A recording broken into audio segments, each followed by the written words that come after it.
तो रास्ते में कुछ लोग हम पर पत्थर फेंका था, पत्थर बने फूल। वो पत्थर हमारे लिए फूल है और तुम बेवकूफ वाला फूल हो। कैसे कि तुम फेंक रहे हो पत्थर, तुम्हारे हाथ में जिम्मेवारी दे दिया है कि सरकार से जो लोग सवाल पूछे उसको देशद्रोही बता करके उसके ऊपर पत्थर मारो। पत्थर अगर नहीं पहुंच रहा है तो फेसबुक पर जाकर के गाली दो, ट्विटर पे जाकर के गाली दो, यूट्यूब पे जाकर के गाली दो। हमको गाली देने से 2 करोड़ नौकरी मिलेगा? अगर ऐसा है तो मैं रोज भोरे भोर फेसबुक लाइव पे आ जाऊंगा और देश के सभी नौजवानों को कहूंगा कि भरपूर आप हमारे 7 पुस्त को गाली दीजिए, अगर आपको नौकरी मिल जाए तो। मिल जाएगा क्या? दूसरे से नफरत करके हमारे जीवन में प्रेम का प्रवाह नहीं होने वाला है। दूसरे को गाली दे देने से हम सम्मानित नहीं हो जाएंगे और हमारे ऊपर पत्थर फेंकने के लिए अनपेड लेबर है, पैसा भी नहीं मिला होगा उसको। नेताजी कहे होंगे 500 रुपया देंगे, तेल भरवा लेना। अब तो 500 रुपया में आधा टंकी तेल भी नहीं होगा। क्या 500 रुपये में आधा टंकी तेल होगा? 500 रुपया में कहेंगे तेल भरवा लेंगे, अब पत्थर ले लो, पत्थर फेंक देना, उसके बाद तुम देशभक्त हो जाओगे। बाबू रे, ये देशभक्ति नहीं है, ये बेवकूफी है। अगर तुम सच में देशभक्त हो तो तुमको ये सवाल इस सरकार से पूछना चाहिए कि ये कैसा राष्ट्रवाद है कि देश की राष्ट्रीय संपत्ति रेलवे बेची जा रही है। बताइए, लिखा जाता था ना, पटना जंक्शन पे लिखा हुआ होगा, सिवान स्टेशन पर भी लिखा हुआ होगा कि रेल राष्ट्र की संपत्ति है। तो जो सरकार रेलवे को बेच रहा है वो देशद्रोही है कि हम सवाल पूछने वाले देशद्रोही हैं? इस पे आप हमको विचार करके बताइए। कैसा राष्ट्रवाद है भाई? राष्ट्रीय संपत्ति को निपटाए जा रहे हैं। और जो सवाल पूछता है, हम तब भी कहते थे देखिए हम आपका नमक खाए हैं, आपके टैक्स के पैसा से हम पढ़ते हैं और जो ज्ञान हमको मिला है उसके आधार पे हम सरकार से सवाल पूछते हैं कि ये साहब वादा किए थे आप हर साल 2 करोड़ नौकरी देने का, वादा किए थे हमारे खाते में 15 लाख रुपया पहुंचाने का, वादा किए थे अच्छा दिन लेकर के आने का, अब बना दी हैं अपने बेटा को बीसीसीआई का सेक्रेटरी। हमको दे दिए हैं पत्थर कि तुम पत्थर चलाओ, अब बेटा को दे दिए हैं बीसीसीआई, उसको दे दिए हैं आईपीएल कि तुम आईपीएल खेलवाओ। 1 साल में 2 आईपीएल हो रहा है। बीपीएससी का बहाली टाइम पे नहीं निकलता है, 6-7 बार का बीपीएससी का बहाली एक के बार में निकलता है, लेकिन आईपीएल लेट नहीं होना चाहिए। अब ये देखे थे ना, आईपीएल बिना दर्शके का हुआ होता था, स्टेडियम में दर्शक नहीं था, पीछे से वीडियो रिकॉर्डिंग में आवाज सेट कर दिया था जनता का चिल्लाने का। अब फिर हो रहा है, आईपीएल टाइम पर होगा, एसएससी का एग्जाम टाइम पर नहीं होगा, बीपीएससी का एग्जाम टाइम पर नहीं होगा, रेलवे का बहाली टाइम पर नहीं होगा। और रेल तो अद्भुत है। कल परसों एक वीडियो देख रहे थे, उल्टा ही रेल चल रहा था। बताइए, जिनसे रेल नहीं संभल रहा है वो देश क्या खाक संभालेंगे? वो देश क्या संभालेंगे? लेकिन उनका जो प्रचार है वो प्रचार बड़ा लाजवाब है। अब प्रचार की ताकत तो होती है, प्रचार की ताकत तो ऐसी होती है कि बार बार अगर कोई बात आपको कही जाएगी तो आप मान लीजिएगा, हम कहेंगे तो नहीं मानिएगा। हेमा मालिनी कहेंगी तो मानिएगा क्या सिपाही जी? नहीं मानिएगा। हेमा मालिनी कहती है कि कैंट देता है शुद्ध पानी, तो घर में कैंट लगा लेते हैं।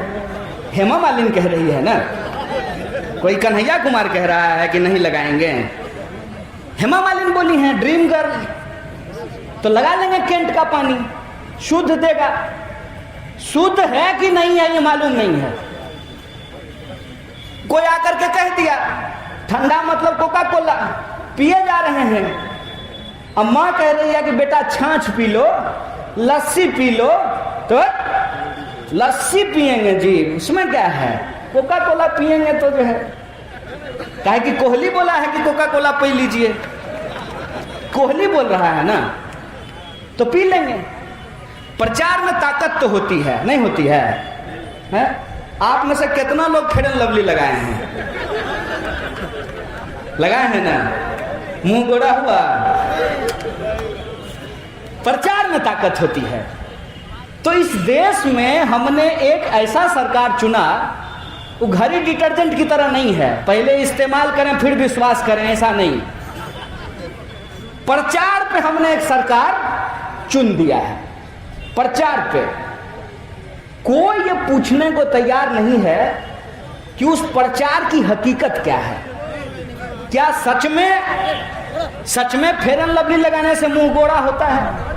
सच में ठंडा मतलब कोका कोला होता है? सच में केंट शुद्ध पानी देता है? इस बात की पड़ताल किए बिना, इस बात की तफ्सीस किए बिना हम उस बात को मान लिए हैं। जैसे कि अगर बीजेपी की सरकार है तो हिंदू हित जो है उसको साधा जाएगा। बहुत बढ़िया बात, खुशी की बात है। हिंदुओं का हित अगर साधा जाए तो ये बड़ी खुशी की बात है। लेकिन एक बात हमको बताइए, रेलवे बिक जाएगा, रेलवे की नौकरी समाप्त कर दी जाएगी, इसमें हिंदुओं का हित है कि अहित है? सोचिएगा जरा। अगर एसएससी एग्जाम नहीं लेती है, एसएससी परीक्षा नहीं लेती है, परीक्षा लेकर के परिणाम नहीं देती है, परिणाम दे देने के बाद नौकरी नहीं देती है, और नौकरी का रिजल्ट आ जाने के बाद ज्वाइनिंग नहीं करवाती है, इसमें हिंदुओं का हित है कि अहित है?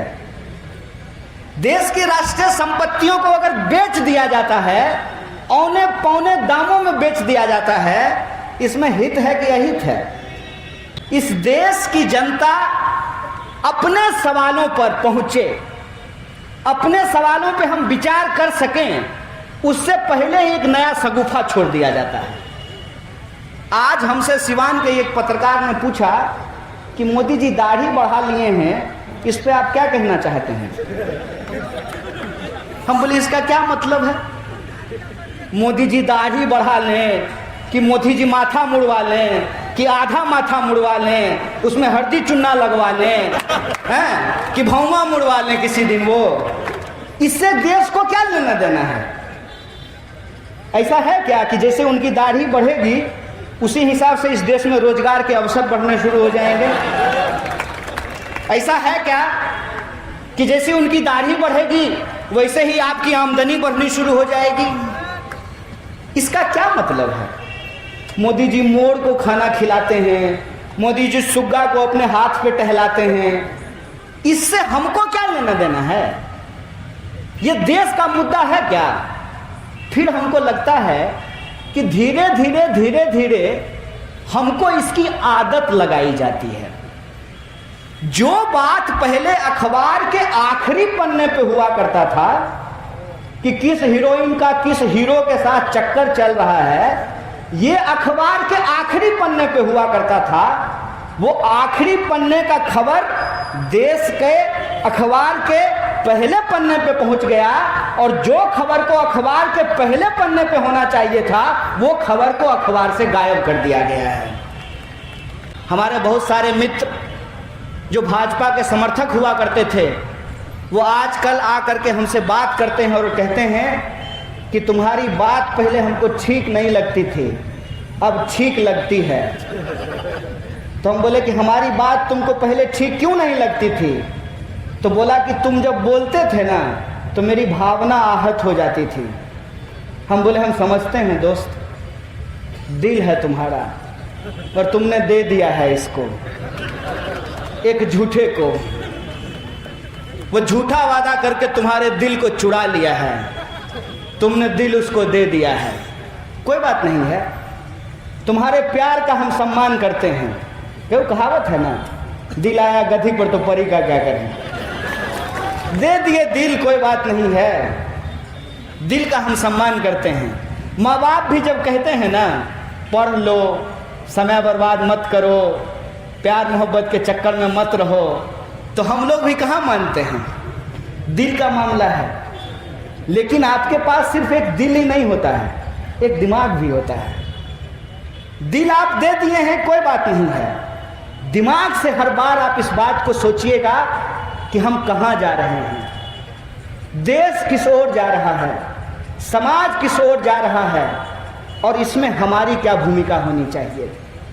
आप इस बात को सोचिएगा कि जिस घर में आप रहते हैं उस घर को आपके पूर्वजों ने बनाया है। जिस बगीचे का आप आम खाते हैं उसके पेड़ को आपके पूर्वजों ने लगाया है। उनके बनाए घर में आप रहते हैं, उनके लगाए पेड़ का आप फल खाते हैं। उसको खाते हुए सोचिएगा कि वो अगर ये नहीं करते तो हमको नहीं मिलता। जिसको आप यूं ही समझते हैं कि ऐसे ही मिल गया है, ये आज़ादी ऐसे ही नहीं मिली है। अगर इस देश में, आज़ाद देश में, अगर हम आज़ादी को सुरक्षित रखना चाहते हैं और गुलामी की मानसिकता को हराना चाहते हैं तो अपनी मुट्ठी भींच करके आज़ाद देश में हमको आज़ादी की वकालत करनी होगी। इस आज़ादी को हमको बचाना होगा और इस आज़ादी को बचाते हुए हमको इस बात का ख्याल रखना होगा कि बेहतर देश का निर्माण बेहतर नागरिकों से होता है और बेहतर नागरिक होने का मतलब ये है कि हम अपने हक और अधिकार को समझें और अपने हक और अधिकार को समझ करके तमाम लोगों के हक और अधिकार के लिए संघर्ष करें। उससे आप मजबूत होंगे, आपका समाज मजबूत होगा, आपका राज्य मजबूत होगा और मजबूत समाज, मजबूत राज्य से मजबूत देश का निर्माण होगा। इन्हीं सपनों के साथ मैं अपनी बात को खत्म करता हूँ। शुक्रिया। इनकलाब जिंदाबाद, हमारी एकता जिंदाबाद।